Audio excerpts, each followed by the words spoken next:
જય સ્વામિનારાયણ. આજના દર્શન. જય ગણપતિ દાદા, જય કષ્ટભંજન. Good morning. જય સ્વામિનારાયણ, જય સિયારામ, જય શ્રી કૃષ્ણ, જય માતાજી. ઓમ નમઃ શિવાય. સિદ્ધેશ્વર મહાદેવની જય. ભરાવાનું ચાલુ થઈ ગયું છે અને જે અડધો લીટરનું વજન કરી કમ્પ્લેટ કરી અને લાગતા જાય છે.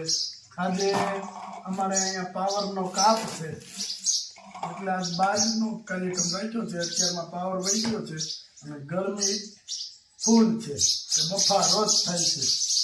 અમારે દુનિયા બાલાભાઈ ગોઠવતા જાય છે. પ્રયાગભાઈ, બાલાભાઈ નહીં, પ્રયાગભાઈ ગોઠવતા જાય છે. જો મસ્ત ગોઠવી છે હોય ને આજ તો હોટલ. જો હેર ઓઇલ આપણે કમ્પ્લીટ થઈ ગયું અને કાલે જે રિવ્યુ આવ્યો યુકે થી બેનનો, એના ગ્રોથ વધવા મળ્યા, જે વાળ વધ્યા છે એનો ફોટો વતન મોકલ્યો હતો. એવા રિવ્યુ મળ્યા છે બધાના. પછી જેમ રિવ્યુ આવતા જાય એમ બધાને આપણે બતાવીશું. અને કાલે સુરત થી ફોન આવ્યો તો 20 બોટલ એકારે ગઈ હતી ને. હા, એ બધા એને સોસાયટીની અંદર બધા બહેનોનું હતું. હા, તો બધા બહેનોએ જે અમે આપણે મોકલાવીને 20 બોટલ એની ત્યાં જઈ અને એને બધાએ કીધું કે ભાઈ બહુ સરસ છે અને રિઝલ્ટ અમને સારું મળ્યું છે.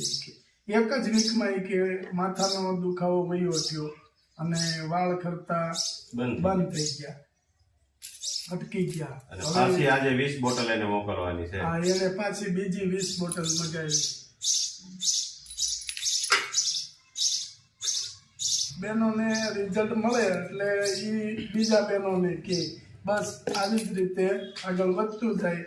અને આપણી કોશિશ એવી છે કે બહેનોને શું હોય, પ્રિયમાં એના વાળ હોય અને એ વાળમાં કંઈ પણ તકલીફ થતી હોય ને એટલે બહેનો કંઈ ન લાગે પણ એની રીતે મનથી થોડા અપજેટ હોય કે ભાઈ મારા વાળ વધારે ઉતરે છે. પણ આ 20 બહેનોને રિઝલ્ટ મળ્યું એક સાથે કે ચાલુ કર્યું હતું એને, તો એ બીજા 20 નહીં, બીજા 50 બહેનોને કે પાછી આજે 20 બોટલ મોકલી. હા, એટલે પાછું એને મગાવી જ લીધું. એ કે પાછી 20 બોટલ મોકલાવું. કોઈ આજુબાજુની સોસાયટી છે કે ભગવાન જાણે કે એ જ સોસાયટીમાં હોય, બધાને જોઈએ છે. તો આજે પાછું બસમાં મોકલજો એટલે ફાયદો થાય. સુરત વાળા માટે આટલું ઝાઝુ હોય એટલે ફાયદો થાય એમ. સુરતનું પાર્સલ જે આપણે કીધું એમ 20 બોટલ સેવ, 20 બોટલ તેલ.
સ્વામિનારાયણ. જય સ્વામિનારાયણ. અહીંયા બાળકો કે ક્રિષ્ના ક્લાસિક નવોદયનું ટ્યુશન કરાવે છે અશોકભાઈ રાઠોડ, અને બધા કે જે કેપેસિટી નથી ભણાવવાની એવા લોકોના બાળકો છે બધા, અને અહીંયા બધા એ ટ્યુશનમાં આવે છે અને એકદમ નોર્મલ ફી રાખી છે અશોકભાઈએ. તો અશોકભાઈ, આમાં આગળ બચાવ માટે શું ફાયદો આ ટ્યુશનથી? આ ટ્યુશનથી એવો ફાયદો છે કે નવોદય અને જ્ઞાન સેતુ 2 પરીક્ષા હોય છે. ગયા વખતે 2 વર્ષ પહેલા ખાલી નવોદયનો લાભ મળતો હતો. આ વખતે રાજ્ય સરકારે જે પરીક્ષાઓ આપી છે એમાં બાળકોને 2 ફાયદા થાય, એક નવોદય પ્લસ જ્ઞાન સેતુનો થાય. એટલે એક કાંકરે 2 પક્ષી મરે એવું થાય, અને બાળકો માટે ખૂબ અગત્યની વાત થાય છે. અને બાકી અત્યારે આમાં જે ગણિતમાં તૈયાર થાય છે ને એને લાઈફ ટાઈમ સુધી કામ લાગે છે. અને મારા ક્લાસીસની અંદર નોર્મલ ફી એટલા માટે રાખી છે કે દરેક બાળકો આવી શકે. રૂપિયા વાળા તો ગમે ત્યાં એડજસ્ટમેન્ટ થઈ શકે, કદાચ 1 લાખ ફી હોય તો ત્યાં જવાના છે. બાકી સામાન્ય વર્ગના બાળકો છે એ અહીંયા ભણી શકે, કારણ કે હું સામાન્ય વર્ગમાંથી આવું છું. અમારે 500 રૂપિયા ટ્યુશનના દેવા પડતા ને તો માંડ થતા, એટલે મેં એ લક્ષ્ય રાખ્યું છે. અને ફી કરતા મહત્વનું એવું છે કે બાળક જેમ બને હોશિયાર બને, અને મારું બાળક છે એવી રીતે હું ભણાવવાનો પ્રયત્ન કરું છું. અને મારા ટ્યુશનમાં જે આવે છે એને પેલા હું એવું પૂછું કે મને તમે પેલા સિલેક્ટ કરો, મારા ક્લાસીસને સિલેક્ટ કરો. પેલા મારી પાસે જે ભણી ગયા છે એ બાળકોને તથા એના વાલીને પૂછો કે એજ્યુકેશન કેવું છે, પછી મારી પાસે આવો, નહીં કે મને એમને જોઈને આવે. બરાબર? એ એમ કે નહીં ગયા જેવું છે તો જ આવવાનું, ત્યાં સિવાય નહીં, જ્યાં સુધી હું ગેરંટી આપું છું. અને બાળક એક ભવિષ્ય છે, અને એના વાલીઓ બિચારા કદાચ અભણ હોય છે તો આપણે એને ભણાવવાની આને ફરજ પડે, બાળકોને સારી રીતે આગળ વધે. અને આપણને સે એટલો મળે કે આપણે કદાચ હોય કે હાજરી હોય કે ન હોય, બાળક આપને અવશ્ય વર્ષમાં 1 વખત તો યાદ કરશે કે અહીંયા ભણ્યા હતા. એ જ આપણું એક ફળ છે. અને નવોદયમાં પાસ થાય તો કેન્દ્ર સરકાર એને 1 થી 12 સુધીની સવલત આપે છે કે એમાં રહેવા, જમવાનું, ખાવા પીવાનું, ચોપડા લત્તા બધું ફ્રીમાં આપે છે.